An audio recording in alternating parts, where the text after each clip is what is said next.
Hi, I'm Alina Saw, the social media coordinator at Edgeweaver, and today I am lucky enough to interview Mike, who wrote The Savage Rat Lord in our newest feature at Edgeweaver, The Tales from the Cursed Edge, which you guys should go check out.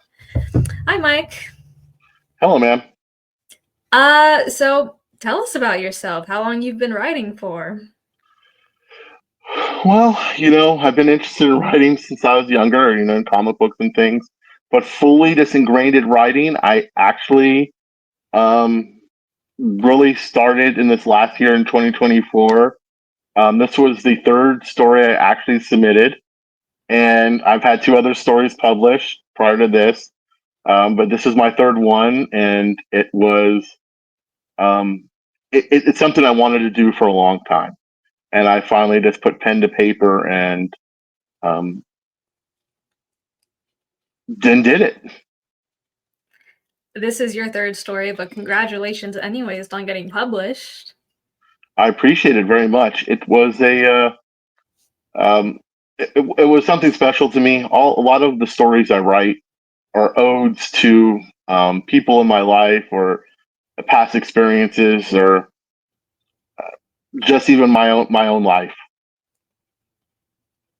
Um, All right, so let's get into it. What sort of drew you to the whole swords and sorcery genre of writing? So again, I grew up in the '80s. I watched Conan the Barbarian a lot. He-Man, Willow, um, Legend, Labyrinth, um, read, all the Lion, Witch, and the Wardrobe, the books, Chronicles of Narnia, Hobbit. It always drew me in. I really liked it. Black Cauldron as a child. And I like it because it's always usually a protagonist that has to overcome great odds or someone that's put into a situation that's unsuspecting and they have to assume something they don't want. Like Frodo doesn't want to take that ring, or Prince Adam becoming He-Man. In this case, Connor having to go become a hero. That's what draws me to sword and sorcery. Even Conan, if you think about it, was a young child um, set in the movie, kills his, slaughters his family. He doesn't want that. He doesn't want to become a slave, and pushes him to go seek revenge. And then later on, and to push it a little bit farther, so I don't know if you ever watched the movie of Conan the Barbarian. I have not. So there's a part where James Earl Jones takes Conan's dad's sword, looks at the fine steel, and Conan's mom steps in front of him and draws her sword, and she puts it down. James Earl Jones turns around, and then he beheads her. And in a sense, I used to ask my mom, "What would happen if you, passed away?" And my mom said, "You would continue on." Well, when I was 10, my mom passed away, so it was a lot for me, and so that's one of my favorite movies. The way he toiled in there, he was very physical, and he found and it's a long, drawn out thing, but he found the arena and sports of people cheering his name. He found love and through that, and it's my found sports through that. So it's sort of sorcery, kind of parallel that in a sense.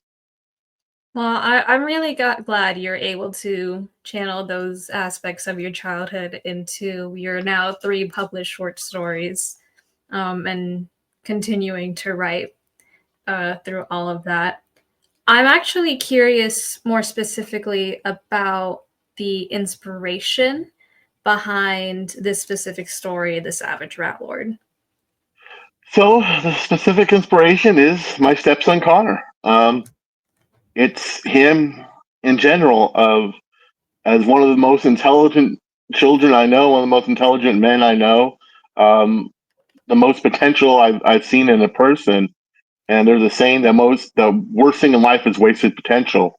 And I've had many conversations with him of, you know, we live here in Clovis, California, which has one of the best school districts in the United States.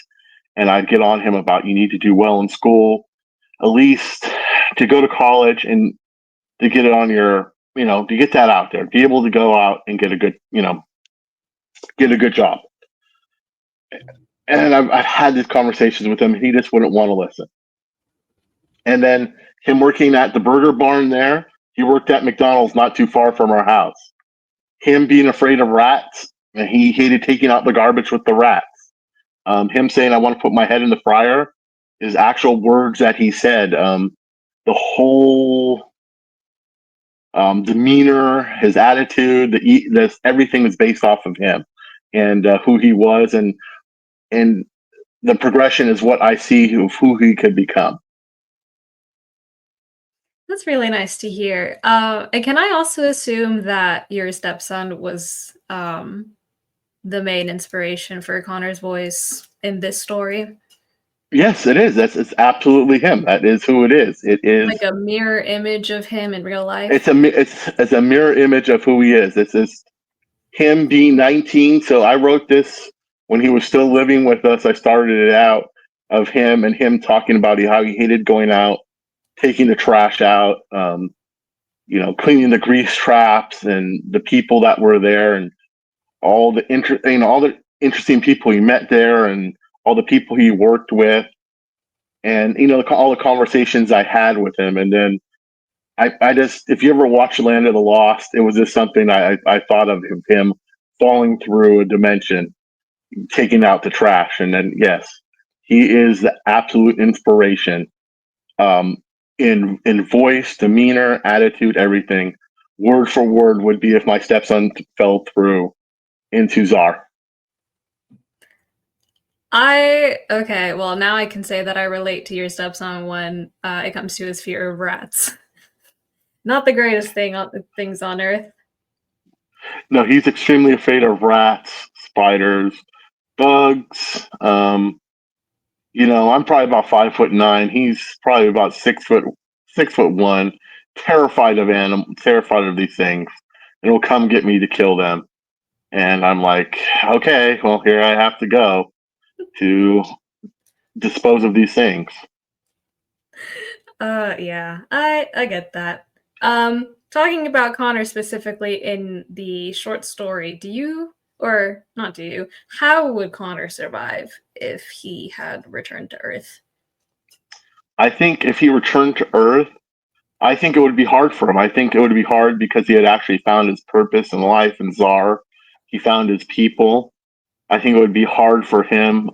If you ever watched Lost, where they wanted to go back to the island, where they found purpose, he would, I think, be depressed here. He'd want to return. It would be hard for him to return to a normal life here. I don't think he would do fare too well. And we can consider Connor being the protagonist in this story. And I'm curious, what would you say makes a hero, anti-hero, even villain interesting in a dark fantasy? In a dark fantasy, it's coming from nothing or being an unassuming person thrust into an event or time or place and having to overcome great odds. It's much like Connor being thrown into a world, time, or place where he knows nothing and has to come up against something that it's either fight or flight, and you decide right then and there.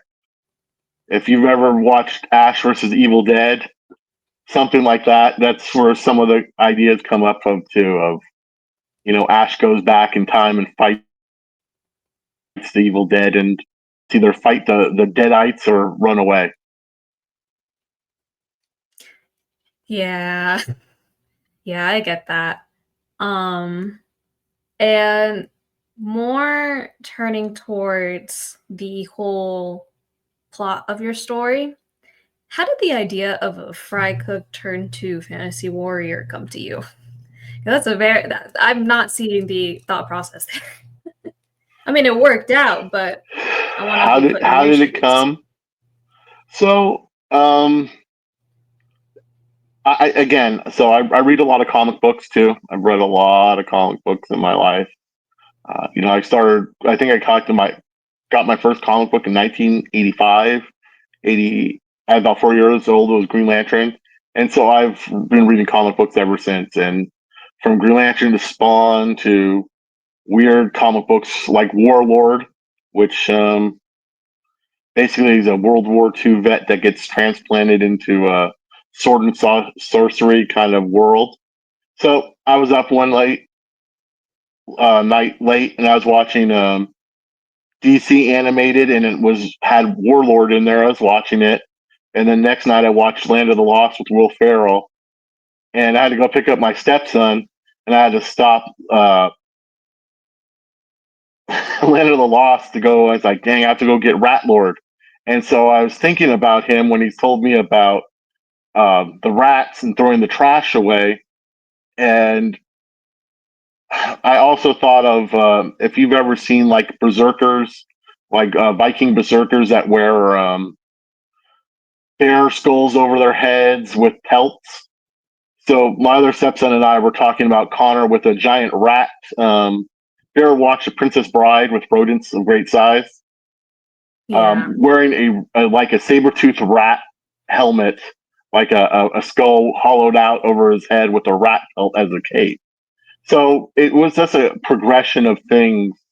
Watching a DC animated movie, it was it was just things coming together. I mean, it, like I've had a book that I'm writing now of a short line of song lyrics that made it come together. It's just him, the rats, watching animated short and watching Will Ferrell's Land of the Lost, and I just thought it would be funny of him as a Viking rat berserker, and then I kind of put it together more and more. I Well, I fleshed it think out as it went. I think everything really did come together in this short story. Um, and you brought together not only just that, but the whole aspect of humor and horror as well. Um, how do you sort of do that, blending those two tones together? Well, again, I grew up in the '80s, so if you've watched any '80s horror movies, you can't help but laugh at some of them because they're so, um, in a sense, cheesy. And again, like I watch a lot of Ash versus Evil Dead, Freddy Krueger. There's a lot of humor inside of them, and two of my favorite genres are horror and comedy. So a lot of them, I draw on them, and then I look at it, and there's comedy in everything, in every single day. So if you can't laugh at what's happening, um, I guess even in the hardest of times, I just it's life will eat you up. So I put it there. I look back at my life. I had a lung infection in my mid 30s where I became homeless and lived in my car. I had kind of mental memory loss issues, and I look back at it now and I laugh about that I lived two different separate lives, and I made it through. So and it is what it is. I can look back and laugh at it. So I guess that's where it comes from. That you can just sit back and laugh at yourself. I guess that's where it comes from. Well, I'm glad you're able to look back and laugh because it sort of brings that value into one's life and being able to value the things that, actually bring joy when you can also Yeah, laugh through the pain. yeah. And I mean, I guess if you look at it, if you look at like some of the people in the '80s, Skeletor, Hordak, even David Bowie in Labyrinth, all of them made jokes, even though it wasn't horror, but they were still sword and sorcery and in that realm and were hilarious.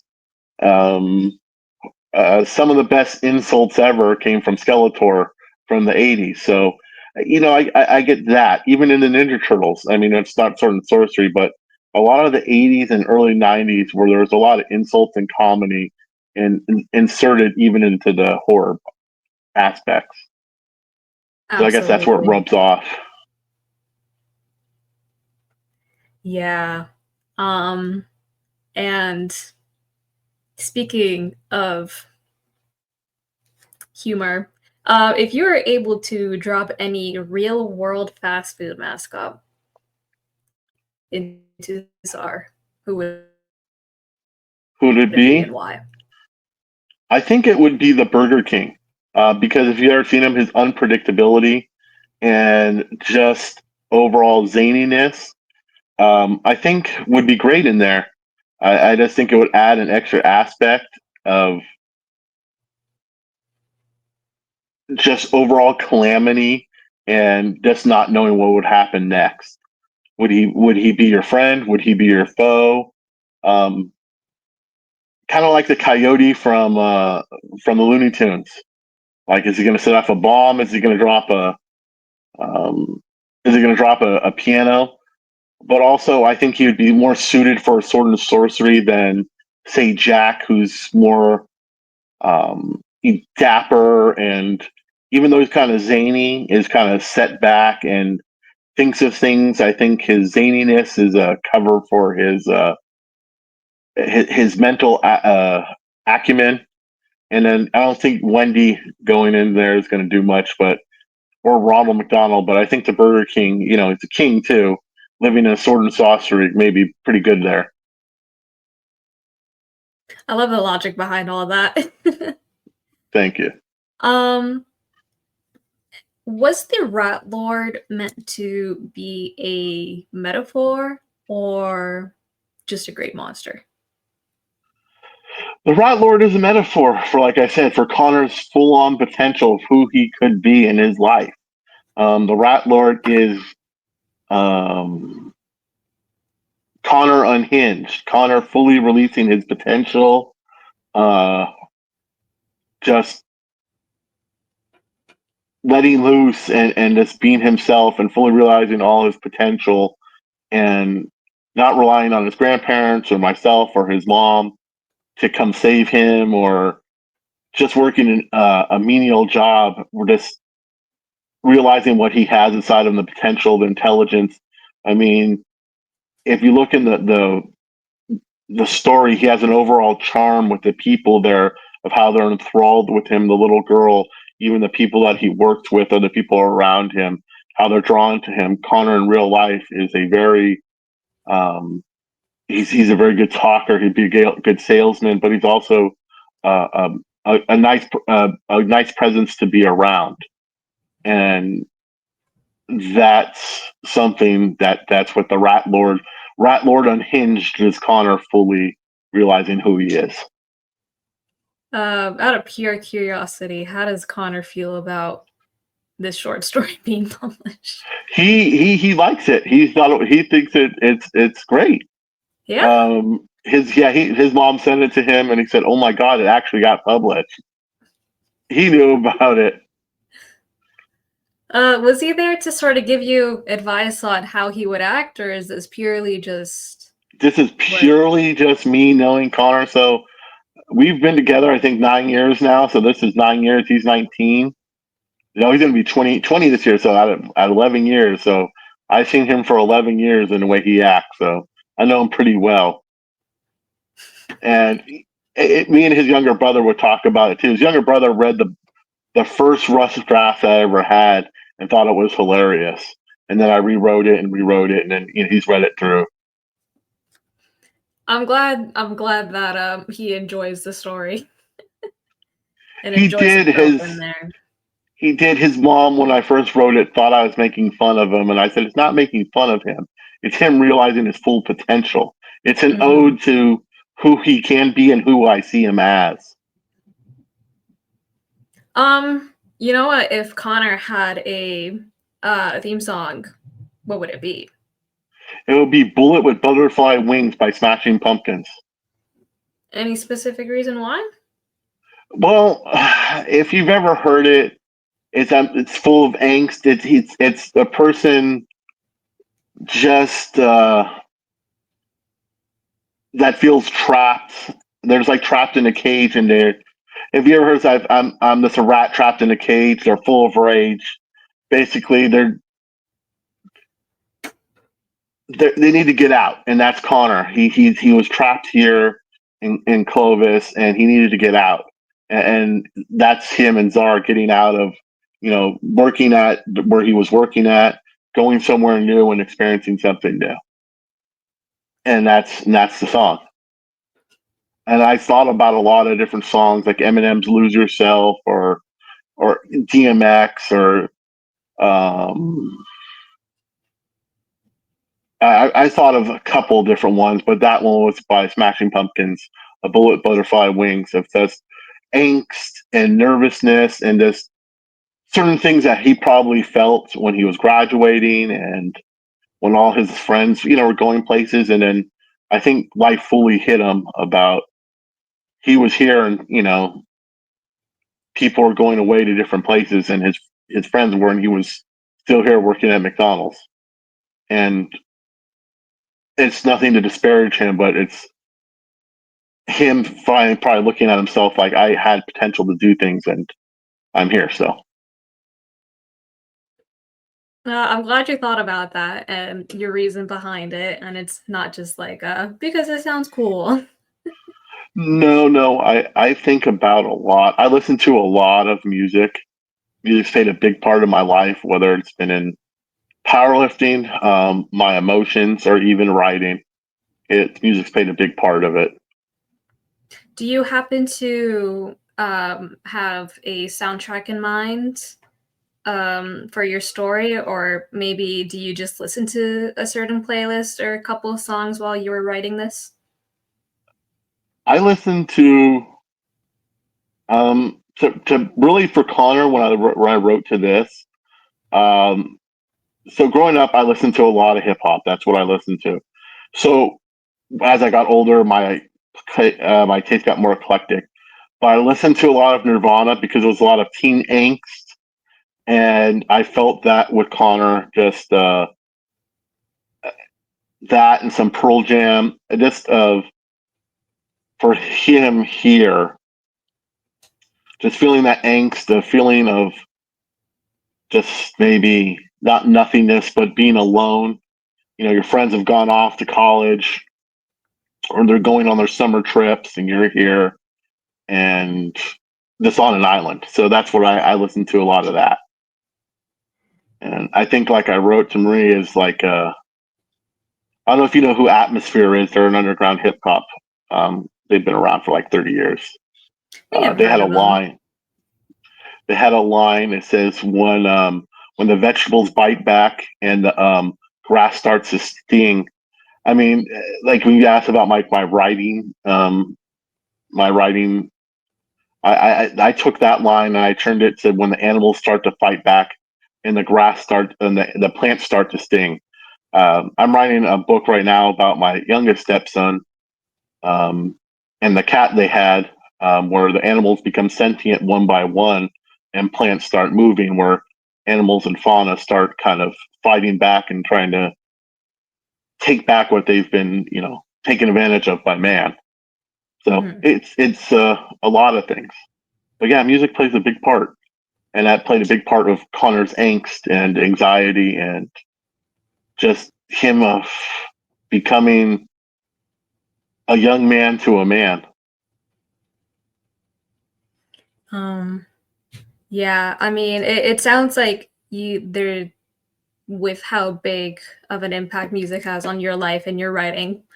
Um, Lots of different parts of it inspired this story, and I was wondering, since we're on like the whole entertainment aspect of this, do you have a favorite fantasy story, um, like of all time?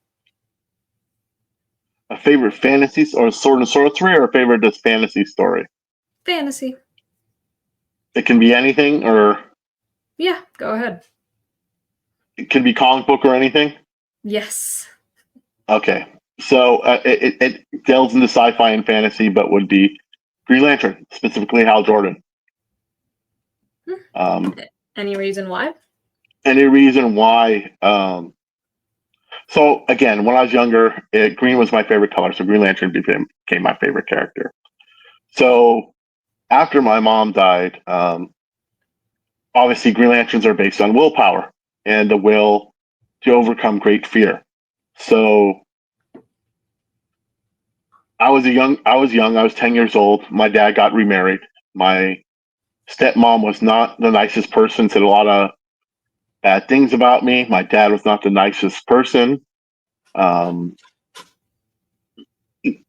didn't treat me the best, and I was a younger kid. And so the willpower to overcome verbal abuse, physical abuse, and just to overcome it and overcome all that, to go inside myself and just go somewhere else, you know, paid off, and it's the willpower to overcome, and it's stuck with me. The willpower to, you know, I blew out my knee in high school and overcome that, or willpower to have a lung infection. It was specifically Hal Jordan, of him. You know, he died, came back, all those things. It was, to me, a lot of people find him bland, but to me, he's not bland. He is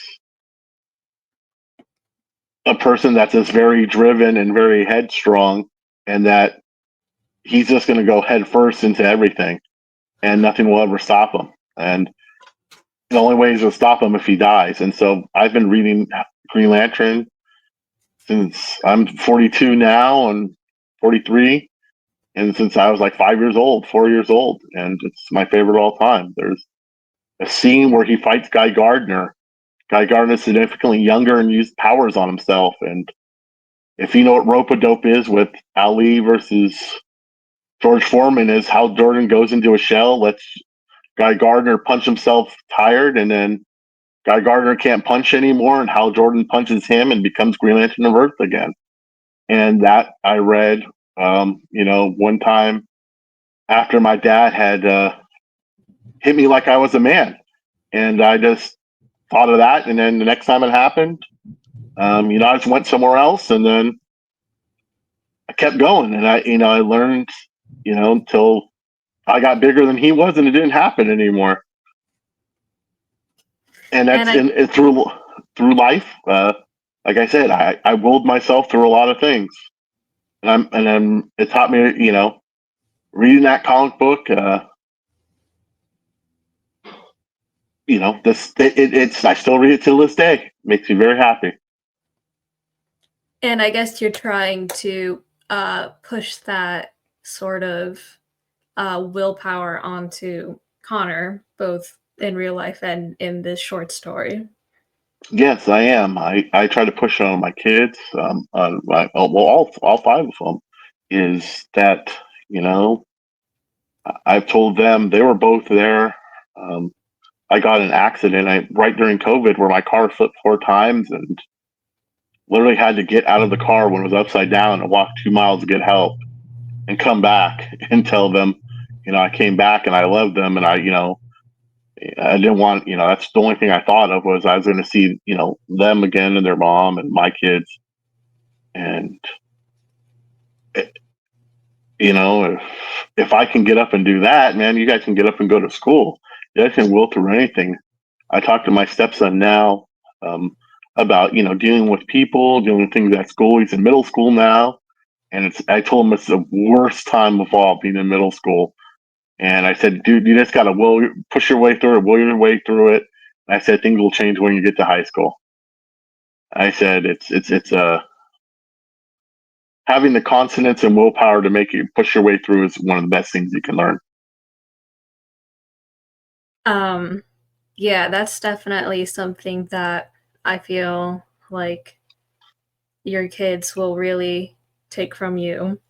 Um, and that kind of leads me to my final question to you. What would you like readers to take away from your story at the end of the day? I would like them to take away that, really, no matter what, and no matter what you're up against. I mean, I know in the end we all succumb to death. That's one thing. Death and taxes. This is something we can't escape from.